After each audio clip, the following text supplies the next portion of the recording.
Bien, bonsoir à tous et merci d'être avec nous pour ce partage, pour ce grand moment d'étude, pour cette troisième étude sur Apocalypse chapitre 7. Nous essayons de mieux comprendre le groupe qui est les 144 000 et nous avons déjà fait quelques avancées sur ce groupe-là. Et nous aimerions ce soir faire en sorte que, à travers cette étude, en comparaison avec les déclarations de Josué et d'autres textes prophétiques, eh bien, nous puissions avancer sur ce mystère qui, normalement, comme promis par l'esprit de prophétie, devrait être révélé. D'accord ? Donc, ce soir, nous allons aller plus loin, mais la prochaine étude, puisque très certainement, nous aurons 5 études sur le même sujet, car il y a tellement de choses à dire, il faut aller progressivement pour que vous n'ayez pas trop d'informations à la fois et que vous puissiez bien suivre les déclarations, regarder dans vos Bibles, être attentif à ce qui sera dit, de façon à comprendre l'identité et le rôle des 144 000 à la fin des temps. Voilà.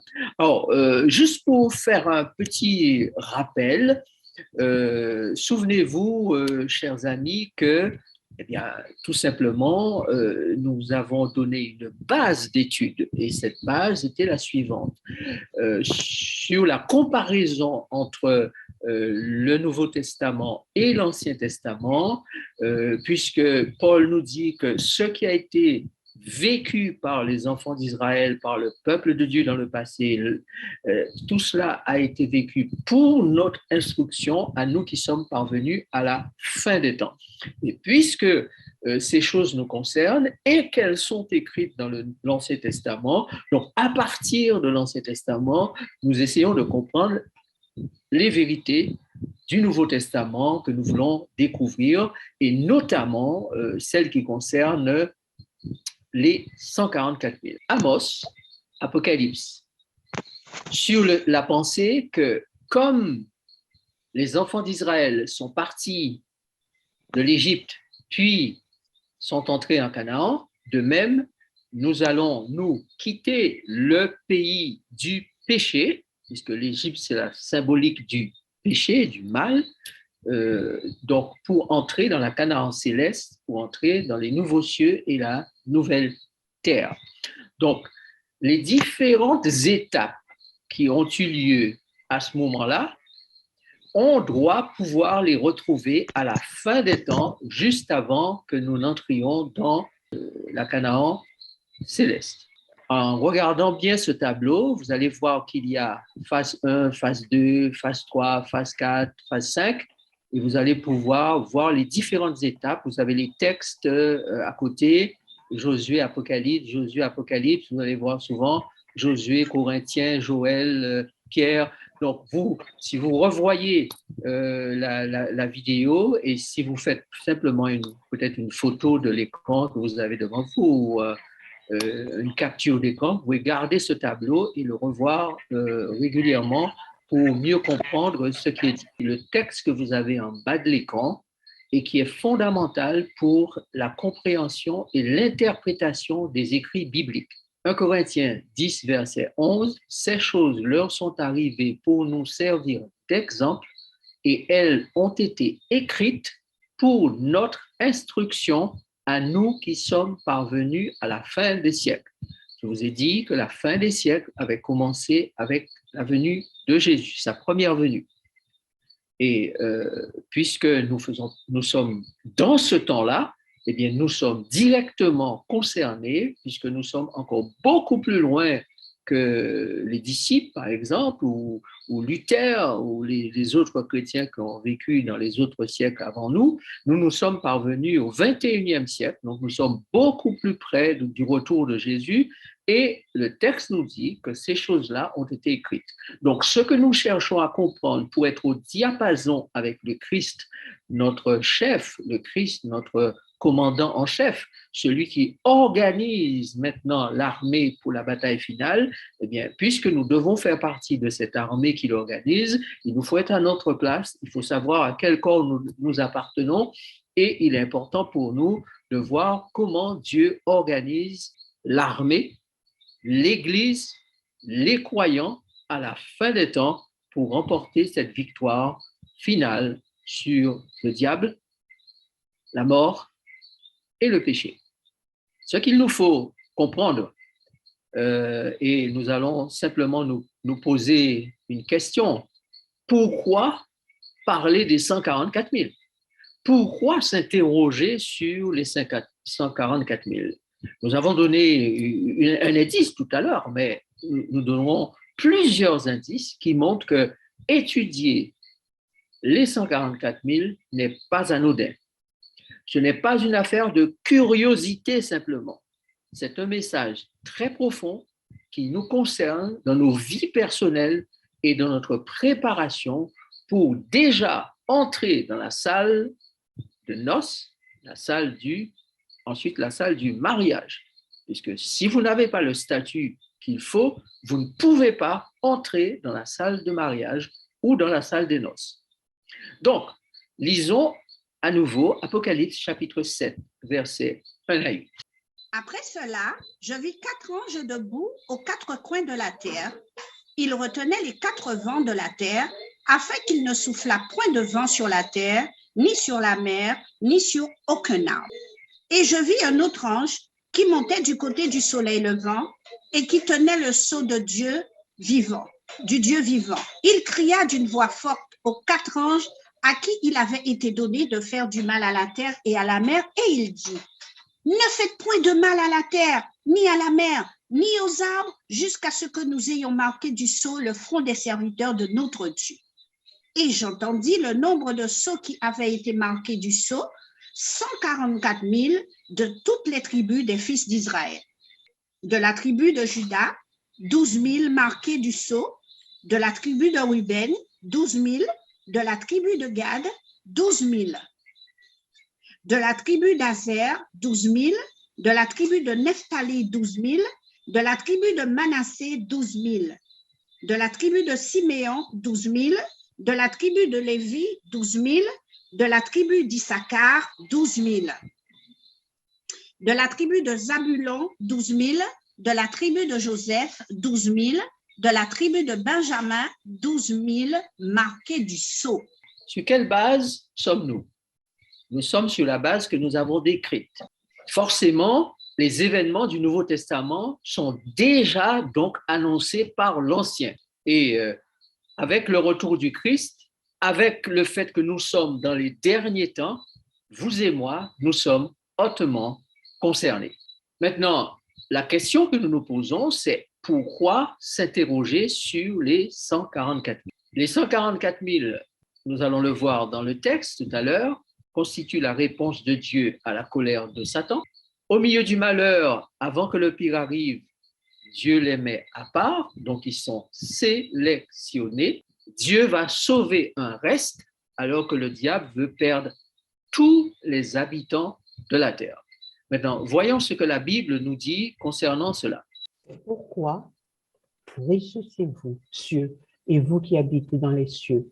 Malheur à la terre et à la mer, car le diable est descendu vers vous, animé d'une grande colère, sachant qu'il a peu de temps.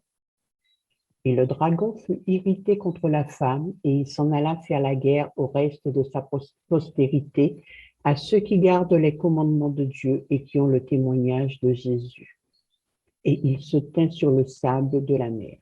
Alors, lorsque nous regardons les différents aspects concernant les 144 000, nous comprenons que le diable est en colère, descendu vers la terre, et il va chercher à terrasser les êtres humains, à leur faire beaucoup de tort. Mais Dieu va placer dans le monde un groupe de personnes capables de lui résister et de s'opposer à sa colère, de se mettre en face de lui pour faire en sorte que le triomphe soit celui du Christ et de ses saints. Nous avons largement étudié dans le livre de Daniel que le royaume sera remis aux saints du Très-Haut. Eh bien, les saints du Très-Haut sur la terre, constitués en groupe, capables de faire face à Satan et à sa colère. Avant que le malheur ne frappe la terre, avant que la colère de l'agneau et avant la colère du diable n'atteignent leur paroxysme, Dieu met à part les 144 000, c'est ce que nous avons lu au verset 3. Nous avons compris que le diable va lutter contre un reste, n'est-ce pas? Et le dragon fut irrité contre la femme et s'en alla faire la guerre au reste. Vous voyez que l'expression est au pluriel. Donc, il ne s'agit pas d'un reste singulier, mais des restes, puisque ce qui nous est présenté, comme nous l'avons vu dans le livre de Josué, il y a une sélection qui est faite de chaque tribu, des 12 tribus. Donc, les restes, ceux qui gardent les commandements de Dieu et qui ont le témoignage de Jésus, donc même s'ils sont plusieurs, restent, ils ont quelque chose qui les unit, qu'ils ont en commun, c'est qu'ils gardent les commandements de Dieu et qu'ils possèdent le témoignage de Jésus. Donc, Dieu va sauver un reste, Dieu va se servir de ce reste, et nous allons le voir plus tard, comment ce reste va contribuer, participer pleinement, activement à la victoire du Christ contre le dragon, le serpent ancien, le diable et Satan. Maintenant, un autre aspect de notre interrogation sur les 144 000. Nous allons lire le texte d'Apocalypse, chapitre 21, versets 14 à 16. Quel est cet aspect? La muraille de la ville avait 12 fondants et sur eux les 12 noms des 12 apôtres de l'agneau. Celui qui me parlait avait pour mesure un roseau d'or afin de mesurer la ville, ses portes et sa muraille. La ville avait la forme d'un carré et sa longueur était égale à sa largeur. Il mesura la ville avec le roseau et trouva 12 000 stades. La longueur, la largeur et la hauteur étaient égales. Le nombre 144 000, 12 fois 12 fois 1000 ou par milliers, est associé à la Jérusalem céleste, capitale du royaume, et particulièrement au fondement et à la structure de la ville. Si vous regardez Apocalypse chapitre 21 et verset 17, vous allez voir qu'il est dit « Il mesura la muraille et il trouva 144 coudées, mesure d'homme, celle d'un ange. » Donc, vous avez déjà vu que la longueur de la ville, c'est 12 000. Donc, c'est le même chiffre qu'on retrouve avec les 144 000 lorsqu'ils sont sélectionnés, 12 000 de chaque tribu. Et maintenant, le verset suivant, verset 17, dit 144 coudées pour la ville. Nous sommes bien à considérer la muraille de la ville. Donc, il mesure la muraille, donc ce qui encercle et encadre la ville, 144 coudées. Et la ville elle-même, lorsqu'elle est mesurée dans sa longueur, dans sa largeur, sa hauteur, eh bien, c'est 12 000.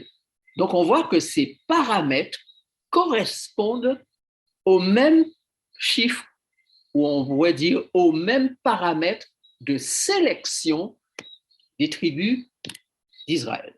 Maintenant, on s'interroge sur les 144 000 parce que lorsqu'on étudie les 144 000, on voit qu'ils sont associés à la moisson finale. Regardons ce que dit la Bible maintenant, là-dessus. On verra aussi qu'ils sont associés au but final du plan divin.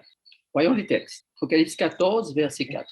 Ce sont ceux qui ne sont pas souillés, qui ne se sont pas souillés avec des femmes, car ils sont vierges. Ils suivent l'agneau partout où il va. Ils ont été rachetés d'entre les hommes, comme des prémices pour Dieu et pour l'agneau. Et dans leur bouche, il ne s'est point trouvé de mensonge, car ils sont irrépréhensibles.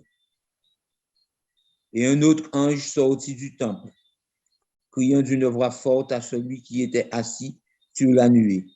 Lance ta faucille et moissonne, car l'heure de moissonner est venue, car la moisson de la terre est mûre. Et un autre ange qui avait autorisé sur le feu, qui avait autorité sur le feu, sortit de l'autel et s'adressa d'une voix forte à celui qui avait la faucille tranchante, disant, lance ta faucille tranchante et vendange les grappes de la vigne de la terre, car les raisins de la terre sont mûrs. Alors, quand vous regardez ce texte, vous savez que la vigne est, dans la Bible, est le symbole du peuple de Dieu, hein, n'est-ce pas? Donc, vous savez que ainsi, par ce texte, que la vendange en question concerne le peuple. Donc, vous avez vu qu'il y a une vendange pour la terre et il y a une vendange pour le peuple de Dieu. Donc, il va y avoir quelque chose qui va se passer où Dieu va rassembler son peuple, va faire la sélection qui est due, qui est attendue, et il va y avoir un tri, n'est-ce pas? Quand on vendange, et après avoir fait la récolte, eh bien, on trie, et ce qui n'est pas bon, on jette, et ce qui est bon, eh bien, on met au grenier, on met en réserve. Bien. Alors, donc, les 144 000 sont associés à la moisson finale d'après les textes que nous venons de lire. Et cette moisson finale a une grande importance, car nous allons voir tout à l'heure que ces 144 000 constituent pour la moisson ce que la Bible appelle les prémices. Il n'y a pas de moisson sans prémices. Il faut qu'il y ait d'abord les premiers fruits pour espérer avoir une récolte. Donc, si on parle de moisson, cela veut dire qu'avant que la moisson soit rassemblée, récoltée, qu'on la fasse, donc il faut d'abord, quelque temps auparavant, qu'il y ait eu l'apparition des premiers fruits. Regardez ce que Paul dit dans Éphésiens. Béni soit Dieu, le Père de notre Seigneur Jésus-Christ, qui nous a bénis de toutes sortes de bénédictions spirituelles dans les lieux célestes en Christ. En lui, Dieu nous a élus avant la fondation du monde pour que nous soyons saints et irrépréhensibles devant lui. Nous ayant destinés dans son amour à être ses enfants d'adoption par Jésus-Christ, selon le bon plaisir de sa volonté, à la louange de la gloire de sa grâce qu'il nous a accordée en son bien-aimé. Nous nous sommes interrogés, nous avons vu qu'ils sont associés à la moisson finale, et maintenant nous comprenons qu'ils sont aussi associés au but final, car Paul nous dit que le but final, c'est que Dieu puisse avoir des saints et des irréprochables. Saints et irréprochables. Or, lorsque nous lisons Apocalypse 14, verset 5, que nous avons lu tout à l'heure, vous aviez bien vu que les 144 000 sont appelés irrépréhensibles ou irréprochables, c'est la même chose. Donc, cela veut dire qu'avec les 144 000, Dieu atteint le but fixé de toute éternité, avoir des gens qui sont saints, purs, vierges, rachetés, suivant l'agneau, et irréprochables. Irréprochables. Et comme il constitue, le texte le dit, il constitue les prémices pour Dieu et pour l'agneau, tant que Dieu n'a pas obtenu d'avoir sur cette terre les 144 000, un peuple avec une identité, un caractère particulier et jouant pleinement le rôle qui lui est assigné, la moisson ne peut avoir lieu parce que eux sont les premiers fruits. Suivez bien ça, c'est très important de comprendre ça. Donc, le focus aujourd'hui, ce n'est pas la moisson. Le focus aujourd'hui, c'est avoir les premiers fruits qui naturellement conditionnent la moisson. Donc, préparer, faire la sélection des 144 000, c'est le focus de maintenant. Et personnellement, je trouve que nous n'avons pas suffisamment conscience de ça à tous les niveaux, que le focus, ce n'est pas l'évangélisation du monde maintenant. Le focus, c'est la préparation des 144 000, la sélection des 144 000. Ça n'empêche pas l'évangélisation du monde. Non, du tout. Mais il ne faut pas que ce soit quelque chose qui soit de second plan, au second plan. Parce que la moisson, l'évangélisation du monde pourra mieux être faite si le focus est mis sur la préparation des sélectionnés des 144 000. Bien, poursuivons. Il se trouve donc, après tout ce que nous avons dit, que nous avons une compréhension probablement nouvelle ou une compréhension qui évolue par rapport aux 144 000. Il constitue une catégorie spécifique ou spéciale de sauvés. D'ailleurs, ils vivent à la toute fin des derniers temps, avant le lâcher des vents. C'est ce que nous avons vu dans Apocalypse chapitre 7. Retenez les vents, dit l'ange, jusqu'à ce que nous ayons marqué du sceau le front des serviteurs.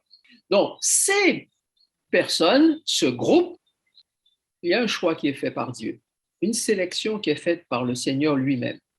La sélection est faite au sein du peuple d'Israël, puisqu'il s'agit des 12 tribus, et aujourd'hui, nous ne parlons pas de tribus littérales, mais un peuple spirituel, c'est-à-dire tous les croyants de la terre, tous ceux qui s'adressent au Père céleste, se considérant comme ses enfants, tous ceux qui s'adressent au Christ, se considérant comme chrétiens, tous ceux qui souhaitent, prient, demandent l'assistance de l'Esprit de Dieu, ceux-là sont considérés comme le peuple de Dieu. Et au milieu, au sein d'eux, parmi ceux-là, Dieu va faire une sélection. Que dit le texte? Apocalypse 7, verset 3. Ne faites point de mal à la terre, ni à la mer, ni aux arbres, jusqu'à ce que nous ayons marqué du sceau le front des serviteurs de notre Dieu.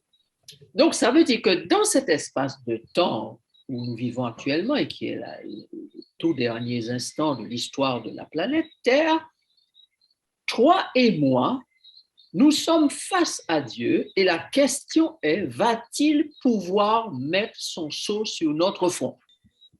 Quelqu'un peut me dire, mais peu importe. Si je ne suis pas là, il le mettra sur quelqu'un d'autre et moi, je resterai parmi les enfants du peuple. J'appartiendrai au tout, pas au reste peut-être, mais au tout. Oui, vous pouvez avoir la réflexion, mais est-elle vraie, cette réflexion? Est-elle correcte, cette réflexion-là? Nous allons le voir un peu plus tard. On lit verset 4 maintenant. Et j'entendis le nombre de ceux qui avaient été marqués du sceau, 144 000 de toutes les tribus des fils d'Israël. Ceux qui avaient été marqués du sceau, j'ai entendu le nombre. Donc, il y a bien un nombre qui devait être calculé. Lorsque le nombre est complet, c'est-à-dire qu'on a atteint les 144 000, puisqu'il s'agit de 12 000, 12 000, 12 000, eh bien, le scellement se termine. Donc, le scellement, il est fait pour les 144 000, c'est-à-dire la sélection du reste, la sélection de ceux qui vont devoir affronter la colère du diable, mais aussi bientôt la colère de l'agneau. Vont-ils pouvoir soutenir cette colère, rester debout lorsque cette colère se manifestera? C'est ce que l'Écriture nous aide à comprendre et que nous verrons par la suite. Mais en tout cas, nous savons que maintenant, nous devons faire face au scellement. Les 144 000 catégories spéciales de sauvés. Maintenant, puisqu'ils sont sélectionnés, puisqu'ils sont choisis, alors ceux-là vont devoir avoir une mission particulière. Puisque quand on sélectionne, c'est pour un but particulier. Et lorsqu'on lit bien le texte d'Apocalypse, et d'ailleurs, il ressort clairement que ces personnes ont mené un combat comme le Christ, avec le Christ contre la chair et ont vaincu Satan, vaincu le dragon.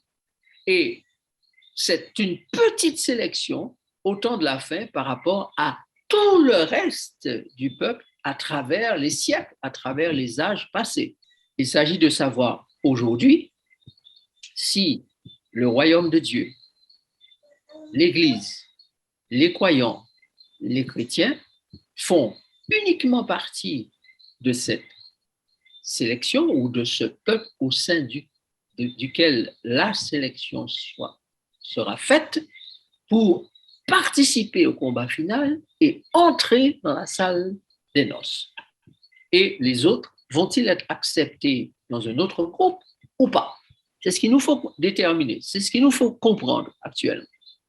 Maintenant, pour comprendre tout cela, eh bien, il faut consulter d'autres textes. Et nous n'allons pas tous pouvoir les consulter ce soir, qu'il y en a beaucoup, mais nous consulterons et nous lirons une partie, nous avancerons un peu plus loin ce soir, et la prochaine fois, nous allons pouvoir faire notre avant-dernière étape, et puis nous passerons à la conclusion finale.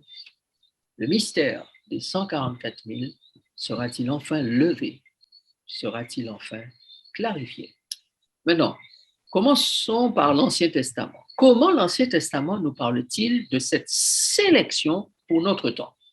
Nous allons nous poser une première question et la poser à Josué chapitre 4, versets 1 à 5 et 11 à 13. La question est la suivante.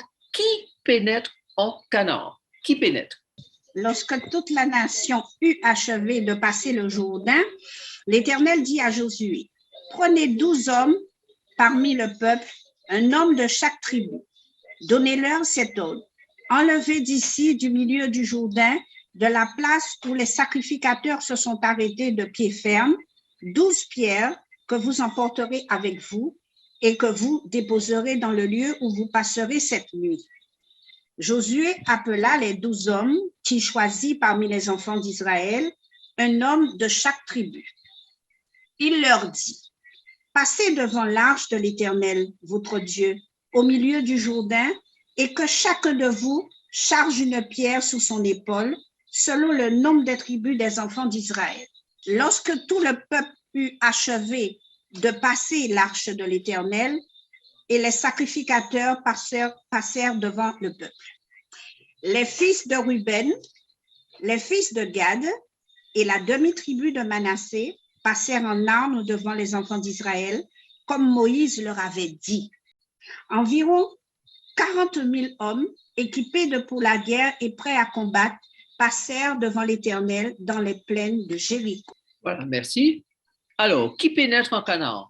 D'abord, nous avons à comprendre qu'il s'agit de 4 groupes. Retenez, et vous avez vu que le chiffre 4 se retrouve dans 144. Donc, 4 groupes se retrouvent dans la foule qui va pouvoir entrer dans le pays promis. Maintenant, vous avez d'abord le groupe des sacrificateurs, selon ce que nous avons lu. D'abord le groupe des sacrificateurs. Regardez dans 1 Pierre chapitre 2, verset 9, ce que Pierre dit par rapport à notre temps et concernant les sacrificateurs. Vous, au contraire, vous êtes une race élue, un sacerdoce royal, une nation sainte, un peuple acquis, afin que vous annonciez les vertus de celui qui vous a appelé des ténèbres à son admirable lumière. Alors, si l'on considère ce texte, que doit-on comprendre? Que le peuple de Dieu qui vit dans les derniers temps ayant commencé avec Jésus, doit savoir que Dieu lui donne une identité. Race élue, race royale, nation sainte, peuple acquis. Et quelle est la mission? La mission, c'est annoncer les vertus de celui qui vous a appelé des ténèbres à son admirable lumière. Ce qui veut dire que les sacrificateurs aujourd'hui sont considérés comme des missionnaires, des gens qui sont choisis, peuple acquis, appartenant à Dieu, des personnes qui recherchent la sainteté, des personnes qui ont un sacerdoce, c'est-à-dire une mission de service au roi des rois, au Seigneur des seigneurs. Et ces personnes constituent une race d'élus, c'est-à-dire encore de choisis. Donc, le groupe qui va vers la Canaan terrestre, ainsi que le groupe qui va vers la Canaan céleste, est qualifié de groupe ayant un sacerdoce, le sacerdoce sacrificiel des sacrificateurs de l'époque. Et aujourd'hui, puisque le sacrifice a déjà eu lieu, une fois pour toutes, nous avons maintenant eu un sacerdoce royal, mais toujours un sacerdoce, au même titre que les sacrificateurs dans le sanctuaire terrestre du désert ou le temple de Jérusalem. Ils doivent accomplir un jugement. Alors, je m'excuse, mais la phrase est tout à fait mal sortie sur cette diapo. Le transfert a été correct là. Donc, la phrase, c'est que ce que vous devez comprendre, les mots qui sont à l'écran vous permettent déjà de savoir, c'est que ce groupe-là, il a une mission. Nous avons dit tout à l'heure, annoncer les vertus de celui qui les a appelés des ténèbres à son admirable lumière, n'est-ce pas? Mais il est aussi investi pour être juge, parce que les sacrificateurs, ils étaient des juges, figurez-vous. Dans l'Ancien Testament, ils étaient juges, ils étaient éducateurs, ils étaient personnes disposées au sacrifice, donc sacrificateurs directement. Ils avaient le rôle d'écoute du peuple, d'écoute de la nation. Enfin, le sacrificateur jouait pas mal de rôles. Et l'un de ces rôles était de juger les affaires qui se faisaient jour au sein du peuple d'Israël. Eh bien, si nous lisons Apocalypse chapitre 20, verset 6, nous voyons que là aussi, ces personnes ont été admises à la fonction de juge. Regardez ce que dit le texte. Apocalypse 20, verset 6. Heureux et saints ceux qui ont part à la première résurrection. La seconde mort n'a point de pouvoir sur eux, mais ils seront sacrificateurs de Dieu et de Christ et régneront avec lui pendant 1000 ans. Voilà. Or, on sait que pendant les 1000 ans, c'est le jugement des méchants. C'est ce que dit le texte. Heureux ceux qui ont part à la première résurrection, parce que bien, ceux-là ne seront pas amenés en jugement. Mais ceux qui auront part à la deuxième résurrection, là, et qui vont devoir subir la seconde mort, eh bien, ceux-là seront jugés. Et ils seront jugés par le juge de tous les temps, qui sera assisté de ceux que la Bible appelle les sacrificateurs. Donc, ce jugement va durer pendant 1000 ans, et c'est ce qu'on appelle le règne du Christ. Ainsi, résumons, qui pénètre en Canaan? Le groupe des sacrificateurs, tous ceux qui sont sanctifiés et investis personnellement pour accomplir la mission et jugés dignes d'être juges avec Christ. D'accord? Donc, ce groupe de sacrificateurs, c'est un groupe de personnes sanctifiées, investies, missionnées, juges. Maintenant, le peuple, lui, sera la grande foule des autres ressuscités de tous les temps qui vont jouir du pays libéré. Une foule entre en Canaan, mais ce sont des groupes avec un statut différent. Donc, vous avez le groupe des sacrificateurs, puis vous avez, comme nous l'avons vu la dernière fois, le groupe des 12 qui ont choisi, qui ont sélectionné les pierres posées là où était posé le pied des sacrificateurs. Ils ont arraché des pierres, mis sur leurs épaules et porté ces pierres dans le pays de Canaan. Et vous avez le groupe des soldats, les 40 000, donc 3 groupes, plus un quatrième, le peuple. Donc, vous avez 4 groupes qui entrent en Canaan. Vous retrouvez le chiffre 4. Donc, on peut dire que la vision des 144 000 est centrifuge. Ça veut dire du centre vers l'extérieur. Donc, quand on est au centre de la vision est très restreinte. On voit uniquement ceux qui sont juste près de vous, tout autour. Et près du centre, eh bien, il y a le petit groupe qui est là autour, c'est-à-dire puisque les sacrificateurs constituent les premiers, donc avec les 12 et les 40 000, donc c'est ce groupe-là qui sera d'abord en avant. Mais la vision, on peut dire aussi qu'elle est centripète. Alors, on va de l'extérieur vers le centre, et quand on parle de l'extérieur, là, on a une vision d'ensemble et plus grande, on voit une foule. Et c'est comme cela que Jean a vu les choses. Donc, d'abord, il entend le nombre, mais comme il est de l'extérieur, il voit la vision de l'extérieur, donc il voit une foule, et après avoir entendu un nombre, il décrit une foule. En fait, que ce soit les sacrificateurs, que ce soit les 12, que ce soit les 40 000, ils font partie d'une immense foule qui va entrer en Canaan. Sauf qu'ils marchent dans un ordre bien précis, mais c'est une foule. Et quand celui qui vient de l'extérieur ou qui regarde de l'extérieur, il voit une foule. Donc, s'il regarde plus précisément, il verra certainement que ces gens-là ne sont pas habillés de la même manière. D'accord ? Les sacrificateurs ont une tenue, les hommes choisis ont une tenue, les soldats ont une tenue, donc ils ne sont pas habillés de la même manière. Mais en tout cas, ils font partie de la foule. Donc, le groupe des 12 ou 12 000 sélectionnés, scellés à la fin des temps, doit donc attirer notre attention. Ils font partie de la foule. À côté des sacrificateurs, ils reçoivent eux aussi une mission d'être un signe pour le peuple et pour toujours la mémoire de ce que Dieu a fait pour le peuple. C'est ce que nous avons lu la dernière fois. Le groupe de ceux qui ramassent les pierres et mettent sur leurs épaules, eh bien, ce groupe-là était pour être, pour les enfants d'Israël, un signe d'abord, puis le souvenir par les pierres posées en Canaan de l'histoire qu'ils venaient de vivre avec l'Éternel à leur tête pour passer du pays d'Égypte au pays de Canaan. Donc, vous comprenez bien que les trois groupes, chacun de ces groupes a un rôle à jouer. Même s'ils font partie de la foule, ils ont un rôle à jouer. Et ça doit rester dans notre mémoire pour comprendre la suite, le rôle des 144 000. Maintenant, comment le Nouveau Testament nous parle-t-il de cette sélection pour notre temps? Lisons Apocalypse 14, verset 3. Et il chantait un cantique nouveau devant le trône et devant les 4 êtres vivants et les vieillards.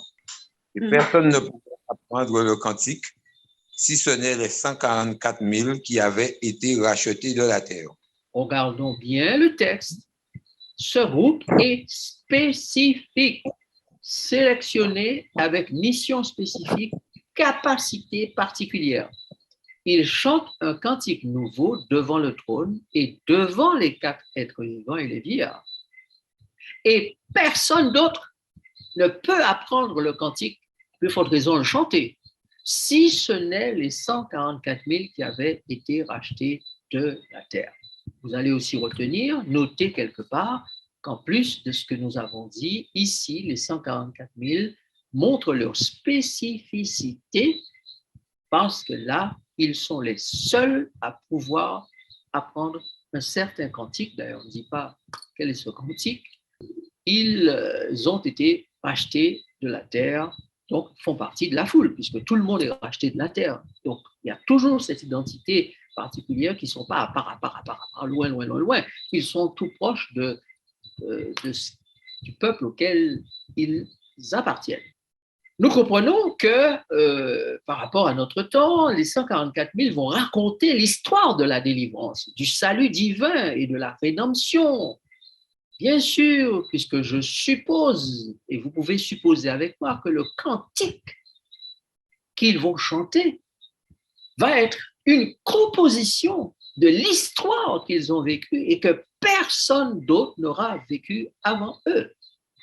Eux seuls peuvent chanter le cantique que personne ne peut apprendre. Donc, la foule n'aura pas vécu ce qu'ils ont vécu, Mais ça n'empêche que les 144 000 font partie de la famille parce que c'est leur peuple, parce que c'est leur famille. Ils sont simplement un reste du tout. Un reste du tout. Puis, vous avez ce groupe, les 40 000 soldats sélectionnés des 3 tribus, Ruben, Gad et ces demi-tribus, pas des livres, mais demi-tribus de Manassé. Il faudra pour cela prendre le temps de lire Genèse 49, lorsque Jacob donne les bénédictions à ses 12 fils et au fils de Joseph. Vous allez noter, lorsque vous lirez le texte, Ruben, Gad et ceux appartenant à la demi-tribu de Manassé, puisque Joseph avait 2 enfants, tous ils sont guerriers, des gens qui ont mis leur talent d'abord au service du maître de ce monde, c'est-à-dire du mal. Beaucoup, finalement, et donc à la fin, comme eux, vont se convertir et être sélectionnés et devenir des grands défenseurs du peuple de Dieu et de sa cause. C'est ce que la Bible appelle les tisons arrachés du feu. Tisons arrachés du feu. Groupe des sacrificateurs, groupe des choisis pour être le signe et contribuer à la mémoire du peuple pour toujours. Il ne faut pas que cet événement-là s'oublie. Et enfin, le fameux groupe des soldats.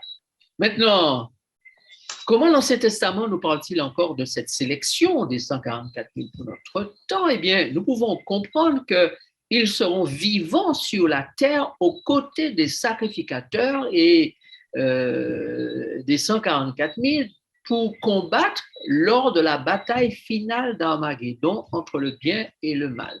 Donc, ce groupe des 144 000 donc, sera aux côtés des sacrificateurs, puisque eux et les sacrificateurs marchent ensemble, vont ensemble, voyagent ensemble, marchent devant le peuple ensemble. Ils ne se quittent jamais. Jamais. Ils sont toujours là devant le peuple. Et si le groupe des 40 000 ne rejoint pas ce groupe tout de suite, lorsque Israël passe en Canaan, les 3 groupes se mettent devant. Donc voilà maintenant 3 groupes ensemble devant le peuple pour la conquête de Canaan. Et tout cela a un sens. C'est du symbolisme. Ça va signifier quelque chose pour la fin des temps et nous le verrons dans nos prochaines études. Que dit la Bible? Regardez Apocalypse 16, verset 16. Ils les rassemblèrent dans le lieu appelé en hébreu Armageddon. Voici, je viens comme un voleur, heureux celui qui veille et qui garde ses vêtements afin qu'il ne marche pas nu et qu'on ne voit pas sa honte. Un moment. Regardez le texte précédent, c'est le verset 16. Mais avant le verset 16, il y a le verset 15. Je vous ai lu volontairement le verset 16 avant. Ils les rassemblèrent dans le lieu appelé en hébreu Armageddon, c'est-à-dire le lieu de la guerre. Maintenant, ceux qui doivent participer à la guerre, il est dit d'eux, voici, je viens comme un voleur. C'est le maître, celui qui vient pour faire la guerre, qui dit ça. Et il dit, heureux celui qui veille et qui garde ses vêtements afin qu'il ne marche pas nu et qu'on ne voit pas sa honte. Donc, les soldats ne vont pas à la guerre à tout nu. Ils doivent être habillés du vêtement qui leur est dévolu. Les soldats s'habillent comme des soldats, les sacrificateurs comme des sacrificateurs, et les autres s'habillent de la manière qu'ils doivent s'habiller pour accomplir la mission qu'ils doivent accomplir, pour faire le travail qu'ils doivent faire et qui leur est dévolu. Donc, quel que soit le groupe, il faut être habillé. Heureux donc celui qui veille, qui garde ses vêtements afin qu'il ne marche pas nu et qu'on ne voit pas sa honte. Je lis la suite, verset 14. Je lui dis, mon Seigneur, tu le sais. Et il me dit, ce sont ceux qui viennent de la grande tribulation. Ils ont lavé leurs robes et ils les ont blanchies dans le sang de l'agneau. OK.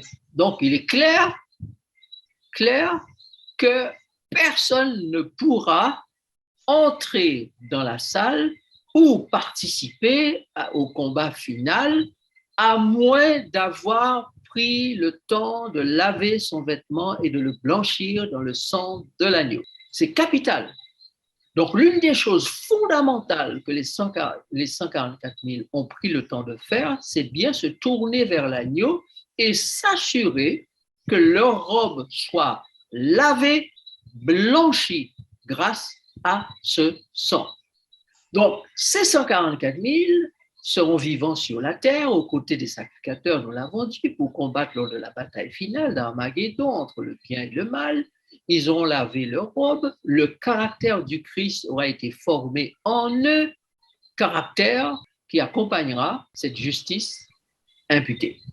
La vision que vous avez jusqu'à maintenant peut être un petit peu confuse et je suppose que vos questions vont clarifier cette affaire tout à l'heure.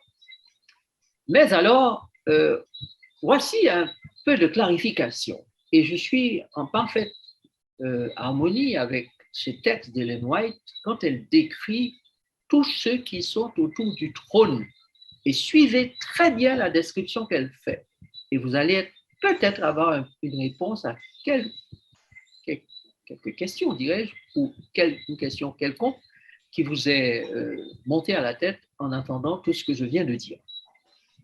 Voici la citation. Tout près du trône se trouvent placés ceux qui d'abord zélés pour la cause de Satan, puis véritables brandons arrachés du feu ont servi leur Dieu avec une grande ferveur. Donc les premières personnes qui sont devant le trône sauvées, ce sont des satanistes convertis, des gens qui servaient Satan au plus haut niveau vont se convertir et vont pouvoir entrer dans le royaume. Ils seront tout près du trône. Donc, ceux envers lesquels le Seigneur aura exercé la plus grande miséricorde, à qui il aura largement et grandement et ultimement pardonné, ceux-là seront les premiers devant le trône. À celui à qui l'on a beaucoup donné. Ils sont ceux à qui Jésus aura beaucoup donné. Beaucoup de grâce, beaucoup de pardon, beaucoup pour sortir ces personnes des griffes du diable. Ils seront les premiers devant le trône. Après eux se tiennent ceux qui manifestèrent un caractère chrétien. Au milieu de l'imposture et de l'incrédulité, ceux qui ont honoré la loi de Dieu quand le monde chrétien la déclarait abolie. Heureux ceux qui gardent les commandements. C'est ici la persévérance des saints qui gardent les commandements de Dieu et possèdent le témoignage de Jésus. Donc les voilà, ceux-là, ces 144 000. Ceux-là qui ont prêché le message des 3 anges, eh bien, ils se tiennent en deuxième position devant le trône. Ils ont formé le caractère du Christ au milieu de l'imposture et de l'incrédulité. Quand tout le monde déclarait la loi de Dieu abolie, eux sont restés fermes et fidèles à cette loi divine. Ils seront en deuxième position devant le trône. Troisième position, puis les millions de fidèles qui dans tous les siècles ont été immolés pour leur foi. Ce sont les martyrs. Et en quatrième position, enfin, vient une grande foule que personne ne peut compter, de toute nation, de toute tribu, de tout peuple et de toute langue. Ils se tenaient devant le trône et devant l'agneau, revêtus de robes blanches et des palmes dans leurs mains. Pour eux tous, le combat est terminé, ils ont remporté la victoire. Vous pouvez lire cela dans la Tragédie des siècles, page 722, le chapitre, c'est la délivrance. Donc, d'après tout ce que nous avons dit jusqu'ici, vous comprenez bien que Ellen White et Josué sont d'accord. 4 groupes, 4 sacrificateurs, les 12, les 40 000 et le peuple. les mêmes 4, sauf décrits différemment. Donc, si vous commencez à cogiter, à réfléchir bien concernant ces déclarations bibliques de l'esprit de prophétie inspirées et décrites par Ellen White, inspirées, eh bien, vous commencez à avoir une petite idée de ce que peuvent être ces 144 000. Mais il ne faut pas aller trop vite en besogne, vous risquez d'être surpris par la suite. L'une des choses que vous et moi, nous devons retenir, c'est qu'une armée ne va pas à la guerre dans le désordre. Donc, que fait Dieu? Avant d'entrer en Canaan, il organise son armée. Donc, il y a le groupe chargé de porter l'arche de l'Alliance et ceux qui leur sont associés, qui vont passer devant le peuple. Ensuite, il y aura les 40 000, comme nous l'avons dit, les soldats. Et ces groupes-là peuvent être décrits comme groupe prémisse, groupe guide, groupe signe, groupe souvenir, groupe défenseur. Donc, Dieu organise son armée, il organise son royaume, et toi et moi, nous devons savoir dans quel groupe il va nous placer. Et ça, il nous est donné de le connaître. Nous devons le savoir. Et c'est justement, quand je dis que la Bible doit être étudiée actuellement de façon très sérieuse par ceux qui vivent à la fin des temps. Le 3e verset d'Apocalypse dit « Heureux celui qui lit ou pourquoi faire ?» Eh bien, pour connaître ce qui est attendu de toi maintenant, pour savoir où tu dois te placer, pour savoir dans quelle direction tu dois aller, pour savoir qu'est-ce que Dieu a révélé concernant ceux qui vivent à la fin des temps, ce qu'il attend d'eux. Pas lire pour lire, pas juste pour lire pour avoir un bon temps de prière et discuter théologie et doctrine, non. La Bible est là pour nous dire comment nous devons nous positionner dans ce combat, dans cette controverse et face à l'invitation qui nous est faite à entrer dans la salle des noces, dans la salle de réception, dans le royaume. Et personne ne peut se permettre de rester ignorant des directives qui lui sont données pour être dans la salle. Maintenant, ceux qui se sont permis de faire fi de ces directives ne les ont pas prises au sérieux, eh bien, ils se sont retrouvés vierges folles et dehors. Ou serviteur qui n'a pas fait fructifier son talent et jeté dans les ténèbres du dehors. Donc, ce n'est plus le temps de jouer, ce n'est plus le temps de juste venir écouter le prédicateur, le pasteur, et puis entrer chez soi, on continue sa petite vie, et chaque fois qu'il y a un petit temps fort spirituel, on vient participer. Et là. Non! Tu dois te mettre sérieusement à l'étude et comprendre qui tu es, pourquoi tu es là, et qu'est-ce qui est attendu de toi maintenant. Parce que c'est les termes finaux ou encore la fin des choses. Tout est en train de se terminer là maintenant. Donc, on ne peut plus avoir l'attitude qu'on avait il y a 5 ans, il y a 10 ans, il y a 20 ans, il y a 30 ans. Tout le monde doit se mettre au pas là maintenant, au diapason. Tout le monde doit chercher, non pas le travail, les choses de ce monde, la maison, etc. Oui, ces choses, il faut s'en occuper autant possible. Mais la priorité des priorités, c'est savoir comment on se positionne dans cette guerre finale. En temps de guerre, on ne fait pas comme en temps de paix. Clair et net. Puisque Dieu organise son peuple, il vous faut vous souvenir qu'à chaque époque, Dieu a eu des hommes et des femmes qui se sont tenus debout devant lui. Face au dragon, seras-tu de ceux qui vont se tenir debout devant Dieu? Pour faire face au dragon, quand seul, naturellement, nous ne pouvons pas faire face au dragon. Dieu lui fait face, mais il a besoin d'une armée pour ça. Il a choisi de faire face avec nous. Serons-nous à côté de Jésus, derrière lui, pour pouvoir aller au combat? Les 144 000 sont dans cette dynamique. Tout perdre s'il le faut ici-bas, voire même la vie, mais faire triompher le royaume de Dieu. Voilà la dynamique des 144 000. Car tous ils sont conscients de la force de leur général Jésus et ils ne craignent rien. Ils savent que Jésus va gagner, mais ils sont avec Jésus, non seulement parce qu'ils ont confiance dans leur maître, pour gagner le combat, mais ils ont confiance aussi dans leur maître, parce que celui-ci leur a fait une promesse, je vais vous préparer une place. J'ai pour vous un royaume que je tiens à votre disposition, et j'ai besoin que vous puissiez chasser Satan avec moi de l'espace qu'il occupe depuis déjà trop longtemps, et qu'il est en train de pourrir, de détruire. Aidez-moi à faire en sorte que le combat soit gagné, que le plus grand nombre soit sauvé et que nous puissions mettre fin à l'histoire du péché sur cette terre. Donc Jésus a besoin de toi. Et l'armée qu'il regroupe maintenant, la sélection qu'il est en train de faire, c'est pour aller au combat. Pour aller au combat. Et le combat sera rude, et le combat sera dur. Et il a commencé déjà depuis un moment. Et il s'accentue maintenant le combat. Mais voici l'espoir, voici la certitude. Apocalypse 12, verset 11.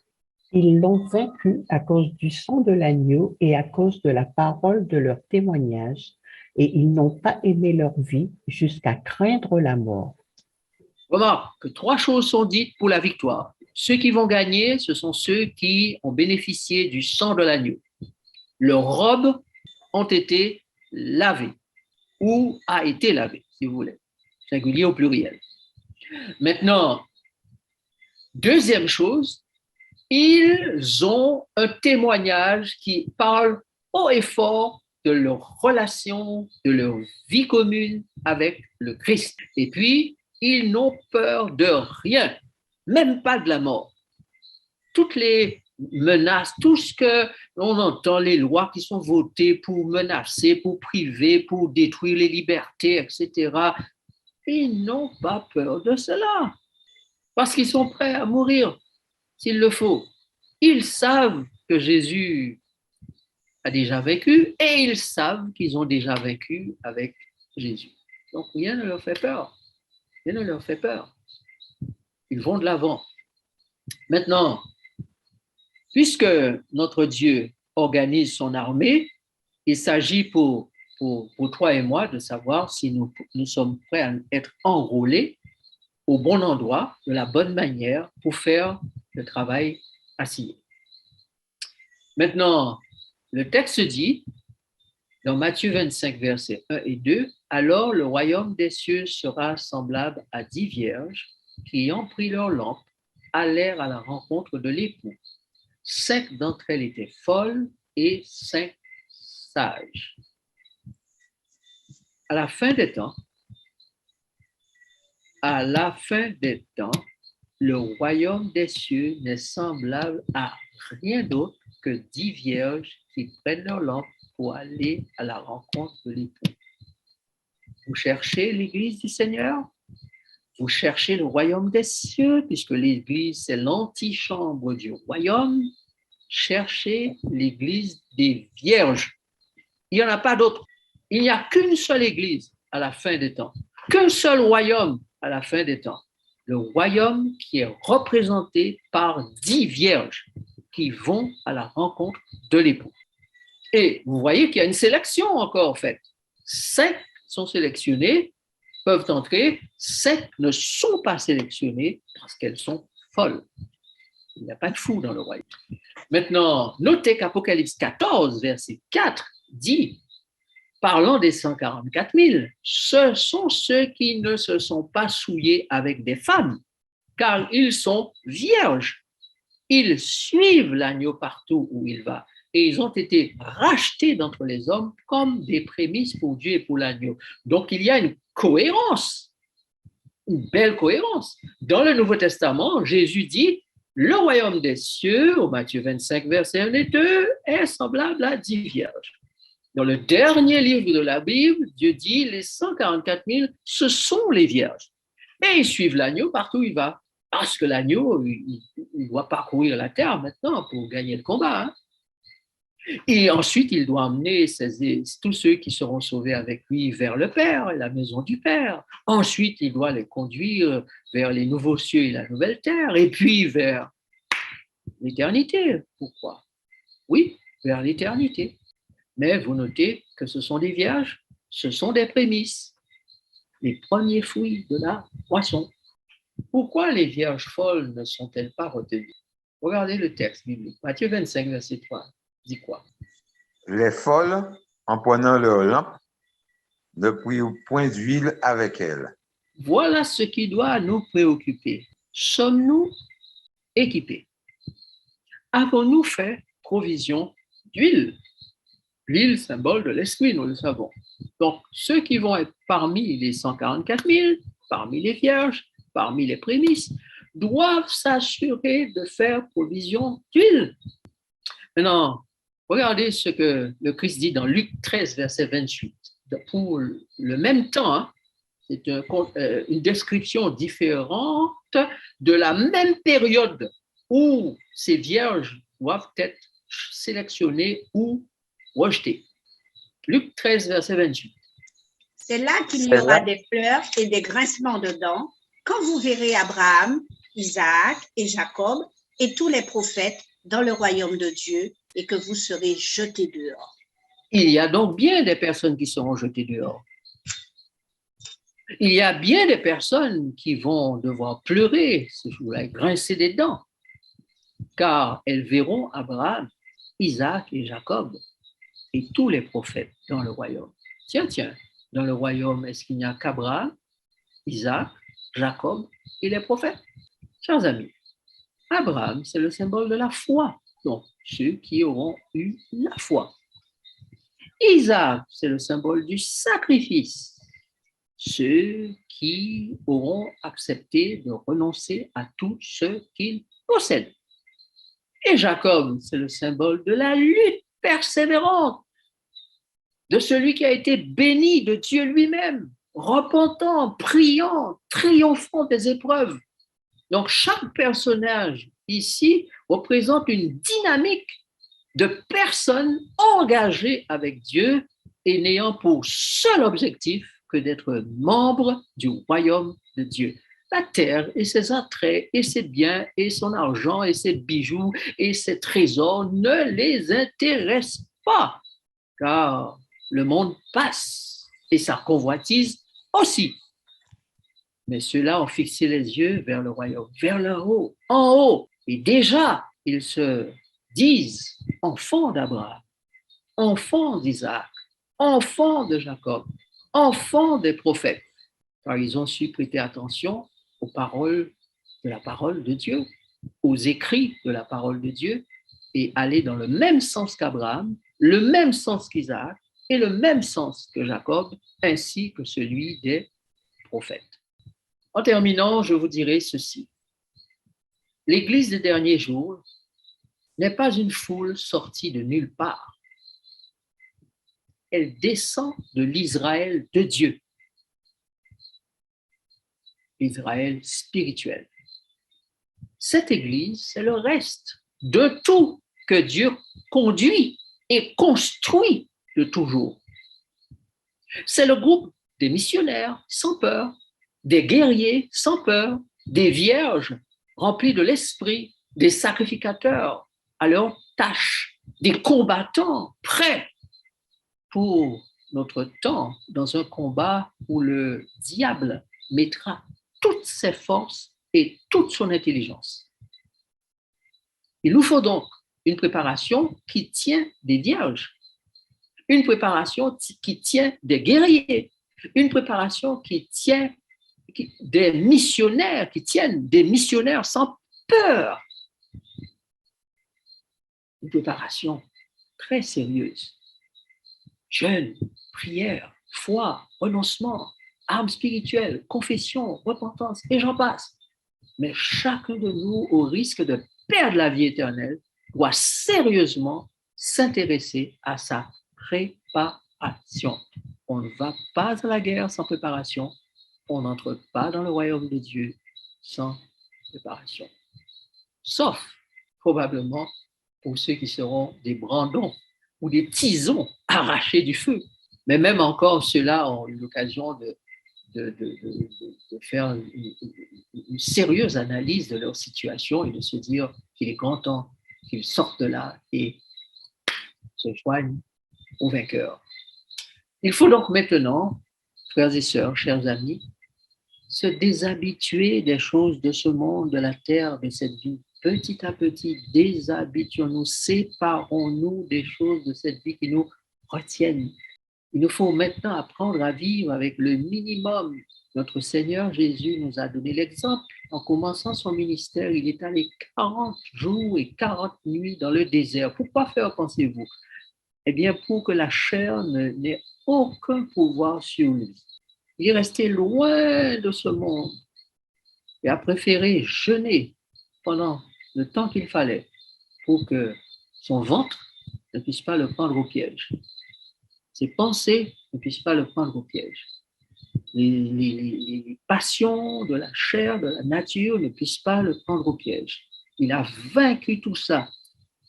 Et après avoir mené ce combat dans le désert avec son père, il est venu pour remplir la mission qui lui a été faite et il n'a pas cédé un pouce au diable.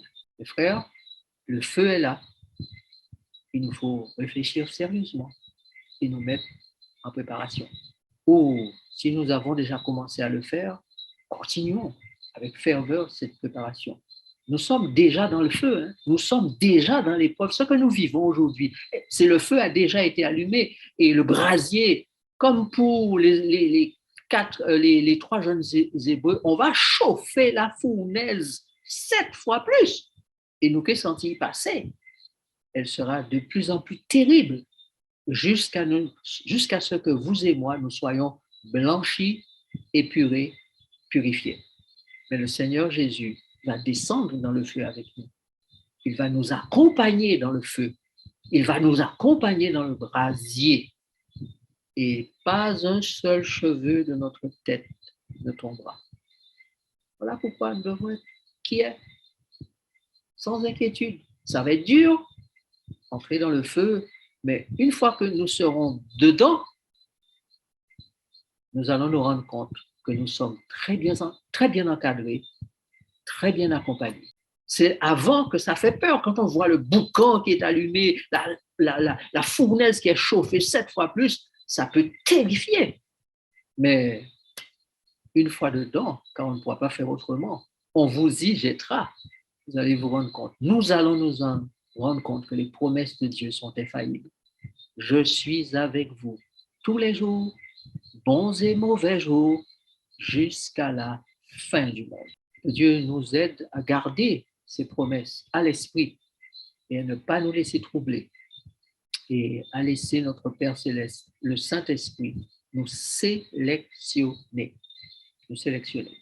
Nous allons simplement vous faire savoir que la prochaine fois, ce sera le 15 janvier à 15h30 ou 15h plutôt, j'ai mis 15h30, l'habitude de mettre 18h30, mais c'est 15h. Le 15 janvier, c'est le samedi après-midi. Nous aurons un petit changement d'habitude. D'habitude, nous étudions Daniel, mais on a les 10 jours de prière du 5 au 15 janvier dans l'église et ça va gêner pour ce soir-là, on sera en prière. Donc, nous avons reporté la réunion du 11 janvier au 15 janvier, le samedi après-midi, et nous aurons notre étude normale le 18 janvier. Donc, nous aurons 2 études, les 2 dernières études sur Apocalypse 7, le 15 janvier et le 18 janvier. Alors, pour ceux qui se connectent, faites attention, à partir de l'année prochaine, le code définitif sera le code du samedi. Donc, les mots de passe et identifiants seront ceux que nous utilisons le samedi. De toute manière, il sera publié sur les flyers et sur les différents moyens de communication. Mais vous n'aurez plus à changer de numéro le samedi et le mardi, ce sera le même. Voilà. Maintenant, je vous laisse poser vos questions.